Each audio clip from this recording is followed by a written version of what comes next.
Salut à tous, petite pause pour moi sur l'écriture du prochain Intercut au cinéma. C'est un truc qui me prend énormément de temps et il était hors de question pour moi de ne pas vous voir pendant toute la préparation du projet. J'avais envie de vous parler d'un cinéaste que j'apprécie énormément, sur lequel il y a énormément de choses à dire et que j'ai pas pu évoquer assez dans ma vidéo sur la retouche des œuvres. On va parler de William Friedkin. C'est encore pas avec ça que je vais faire 50 000 vues. William Friedkin est un cinéaste américain né en 1935.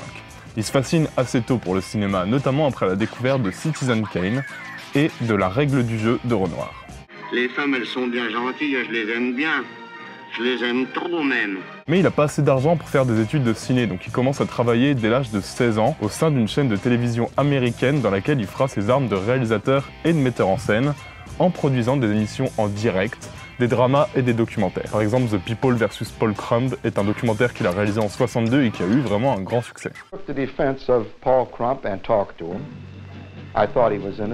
Puis il arrive au cinéma et son premier film notable que je vous conseille, c'est Les Garçons de la bande. C'est un film qui décrit une soirée entre des potes homosexuels et c'est un film d'une modernité complètement dingue. Sous forme de quasi huis clos, avec de la tension, avec des secrets qui se révèlent, c'est vraiment un film en apparence assez classique, mais c'est réalisé par un mec qui crève la dalle, par un petit jeune qui a envie de tout bousculer.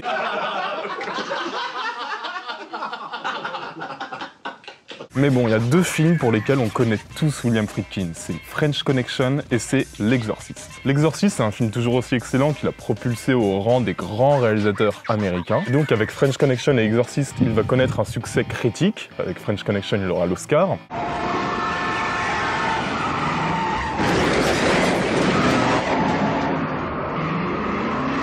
Et juste après avoir goûté un énorme succès avec L'Exorciste, il réalise Le Convoi de la peur, le remake du Salaire de la peur, qui a été un énorme four, public et critique. William Friedkin doit repartir de zéro. Retenez ça, c'est très important. Le personnage de Friedkin est célèbre pour ses contradictions et ses changements d'avis et de style. Donc je peux vous dire que quand les DVD et le Blu-ray sont arrivés et permettent de réactualiser leur œuvre, Friedkin il était comme un fou. Il suffit de se pencher sur la polémique qui a suivi la sortie en Blu-ray d'un de ses grands films, French Connection, qui est sorti en 2009 et pour lequel William Friedkin a complètement délavé toutes les couleurs, a complètement changé toute la colorimétrie du film, sans demander l'avis à son chef-op de l'époque qui est Owen Roseman. Le chef-op jugera le résultat dégueulasse, je cite atroce, et jugeant que le résultat ne respectait pas son travail, sortira lui-même une autre version d'un Blu-ray de French Connection qui respectera cette fois les couleurs originales.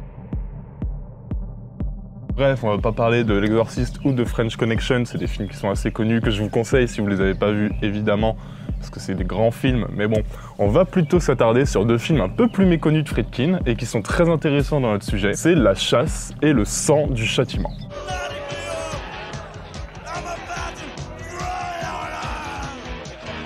Un jeune policier hétérosexuel enquête sur le milieu gay et sadomasochiste new-yorkais, sur des meurtres d'homosexuels, en se mettant lui-même dans le rôle d'une proie potentielle. Voilà, donc dès que tu lis ce scénario, tu peux comprendre direct que le tournage n'a pas dû être une partie de plaisir. Le tournage va se dérouler en 1979 en plein Manhattan. Le film est porté par Al Pacino et toute l'équipe, donc Al Pacino y compris, va subir des pressions de groupes homosexuels qui jugent que leur communauté est très peu mise en valeur dans ce film. Les protestations vont être tellement fortes que le New York Times va y consacrer sa une. Et dans les commentaires audio, William Friedkin va dire qu'il a subi des violences de la part des manifestants et que du matériel a été détruit. Bon, les commentaires audio de William Friedkin, il faut toujours les prendre avec un peu de second degré. On va y revenir. La chasse, c'est un film très sale où Al Pacino incarne un de ses personnages les plus ambigus. Faut le voir un peu apeuré, déambulant les backrooms SM de New York. C'est un film éprouvant dans lequel toute l'humanité est assez crade entre les flics qui se font sucer à l'œil, la violence sexuelle et physique qui habite chaque cadre. Tu sens vraiment la sueur et la perversion dans ce film. C'est un film à l'atmosphère étouffante et c'est vraiment aidé par la réalisation de Friedkin, dont on sent qu'il vient du documentaire. Parce qu'il filme ça vraiment comme un reportage, c'est-à-dire sans aucun jugement, mais aussi sans aucune pudeur. Il colle vraiment au corps, il les lâche pas, c'est un film très organique. Et c'est pour moi un parfait exemple de la schizophrénie totale et artistique de Friedkin. Je vais vous raconter ce que William Friedkin nous a dit. Il avait filmé des sexes en érection, des séquences de pénétration intégrale, des séquences de fist, etc. pour accentuer le côté malaisant du film. Il a envoyé une version de test à la MPAA qui décide quels films peuvent sortir aux États-Unis et sur quels critères.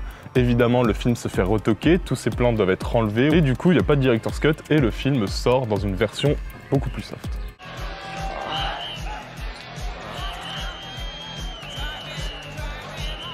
Et avec la sortie DVD, William Friedkin a la liberté de faire tout ce qu'il veut. Tout, il a une énorme liberté, il peut faire la director's cut qu'il veut, et on aurait pu croire que Friedkin aurait intégré les plans coupés qui ont été jugés trop dégueulasses par la MPAA, puisqu'il s'est plaint pendant tous les commentaires audio que La Chasse avait été coupée, que La Chasse n'était pas le film qu'il voulait faire, etc. Mais sauf que non, en fait, pas du tout. Il y a des changements dans cette nouvelle édition DVD de La Chasse, on va y revenir, mais il n'y a pas du tout ces nouveaux plans coupés. Et pourquoi, d'après vous? Eh bien, il y a un auteur, Nat Segaloff, qui a écrit un film sur William Friedkin qui s'appelle Hurricane Billy et qui décrit une version un peu plus crédible de l'histoire du film. Les plans qui ont été enlevés par la MPAA n'aurait jamais existé. Le cinéaste n'aurait jamais montré à personne de la MPAA une séquence du film avec du fist et des sexes en érection. Et c'est vrai que c'est logique parce que aucun producteur, aucun distributeur qui a préacheté le film l'aurait autorisé à faire ça, ça aurait été un suicide commercial. Les diffuseurs et producteurs auraient réclamé des coupes sur cette projo test bien avant de l'envoyer à un organisme de classification. Et ça expliquerait aussi le fait que finalement personne, mais vraiment personne, n'a jamais vu ces plans. On a posé la question à Friedkin qui a répondu que les plans étaient tout simplement perdus à jamais. Voilà. Ok, bon, passons. On sait que William Friedkin, c'est un personnage très ambigu. Mais on va surtout revenir sur le gros problème de La Chasse, qui est que William Friedkin, dans cette ressortie DVD, s'aborde complètement son propre film.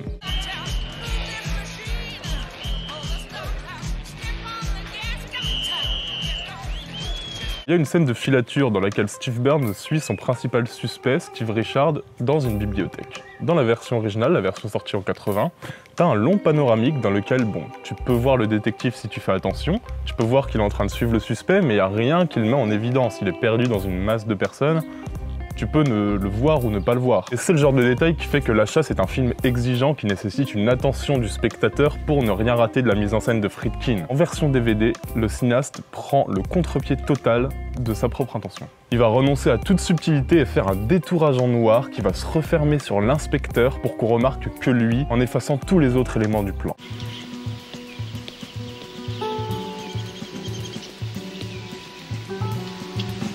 Il y a d'autres exemples, par exemple Al Pacino qui est censé être hétéro, à un moment danse de manière hyper sensuelle dans une boîte gay, et dans la version originale on sait pas trop pourquoi, on se dit peut-être qu'il est en train de virer de bord, peut-être qu'il est en train de s'immerger dans son personnage, on sait pas trop. Et dans la version DVD, William Friedkin rajoute des effets de flou, des effets de colorimétrie un peu flashy, pour qu'on comprenne que en fait il est drogué. T'as plus aucune suggestion de la part de William Friedkin, le spectateur peut pas se faire sa propre idée, William Friedkin le prend par la main.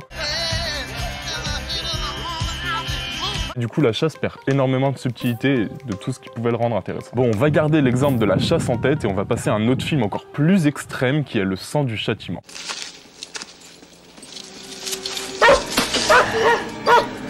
Le Sang du Châtiment est probablement le plus réaliste et le plus angoissant des films que j'ai fait. J'ai le sentiment que Le Sang du Châtiment va être une révélation pour beaucoup de personnes. Rampage est un film très vaguement inspiré de l'histoire du vampire de Sacramento. Richard Chase, un psychotique, tua 6 personnes en Californie et but leur sang pour purifier le sien qu'il pensait empoisonné. Bon, le sujet du film est de base un peu délicat, surtout que William Friedkin a très envie de traiter de la peine de mort. Rampage trouve un distributeur, la société De Laurentiis Entertainment. Vous voulez réaliser et produire un film important? Choisissez Deg. Deg, une boîte de production pas dégueulasse. Et il se voit attribuer un budget de 5 millions de dollars, c'est pas mal. Le tournage se déroule durant l'été 1986 en Californie, il dure 26 jours et tout se passe bien. Ça s'explique par l'économie de moyens qui est très visible durant le visionnage, donc il n'y a pas de dépassement de budget, et aussi par la volonté du cinéaste de se pencher vers une mise en scène réaliste, dénuée d'effets de style, très inspirée de son travail de documentariste. Charles Reese has to pay for what he has done. The payment is hard. Some people think it's just about the hardest payment that we can conceive. Le film sort en 1987. Cette version s'ouvre sur une scène de meurtre qui est orchestrée par Charles Reese.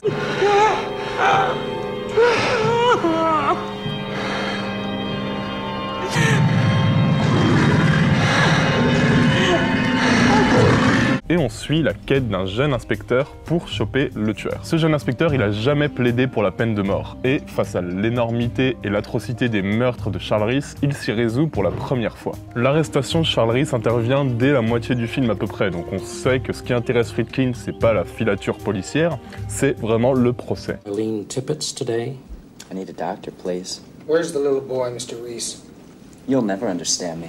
Et Anthony Fraser, donc le procureur, s'implique de plus en plus dans l'obtention de la peine capitale. On déclare la peine de mort pour le tueur et il va passer, avant de mourir, un dernier scanner de routine où on remarque que il est schizophrène. Ça lui permet d'éviter in extremis la peine de mort. Bon, le problème c'est que le tueur s'est suicidé par médicament avant d'avoir eu la bonne nouvelle.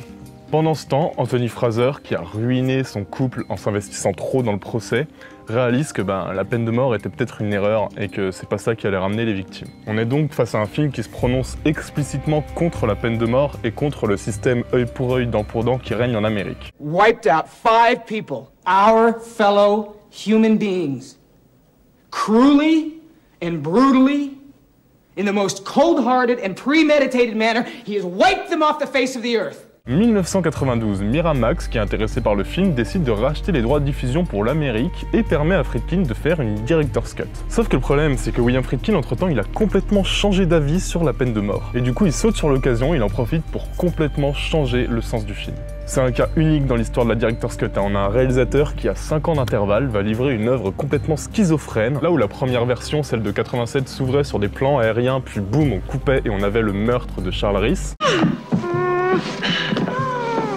Sans nous dire spécialement pourquoi, sans nous dire comment, etc.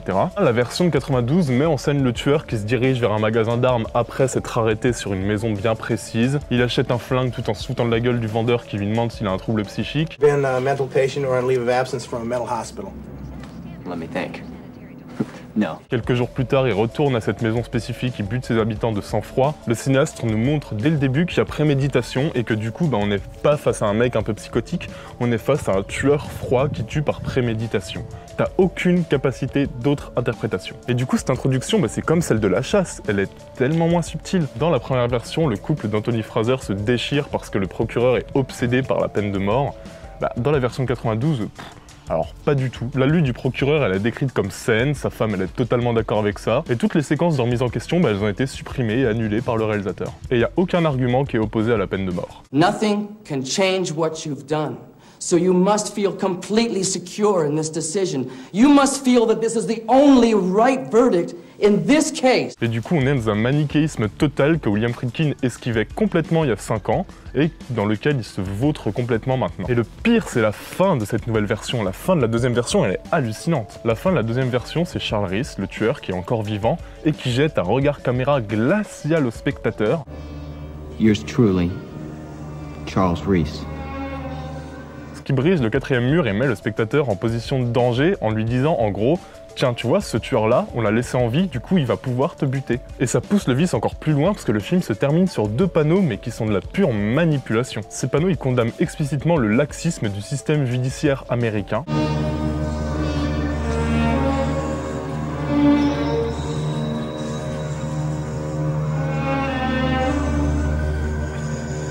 Plaçant le public dans la position de victime potentielle, Friedkin joue sur une corde sensible pour remporter son adhésion. C'est vraiment de la pure manipulation télévisuelle. Donc voilà, j'ai creusé un peu, je me suis demandé mais pourquoi Friedkin sabordait ses propres œuvres? Parce que c'est ça, avec les rééditions de La Chasse et du Sang du Châtiment, on a un cinéaste qui est prêt à saborder ses œuvres juste pour essayer de les rendre plus accessibles et de plaire au grand public. En témoignent les explications imposées, le ton ultra didactique, la mise en scène beaucoup moins subtile. Mais le problème, c'est que Friedkin, il traite tout le temps de sujets provocateurs avec une mise en scène qui est quand même assumée, qui est quand même... il y a beaucoup d'intention. Il a un goût pour la polémique très prononcé, et ce goût-là, c'est pas compatible avec son envie de reconquérir le grand public comme il l'avait fait avec French Connection et L'Exorciste. Parachuting into some country and killing people, or on the street, somebody comes along and cuts someone's head. It's totally insane. Friedkin il est obsédé par l'envie de retomber dans une unanimité critique. Cette nouvelle version, finalement, c'est que celle d'un auteur qui est prêt à faire des concessions extrêmes juste pour avoir le succès qu'il recherche tant. William Friedkin il est perdu dans une schizophrénie totale entre sa recherche de popularité et la violence esthétique et morale de son cinéma.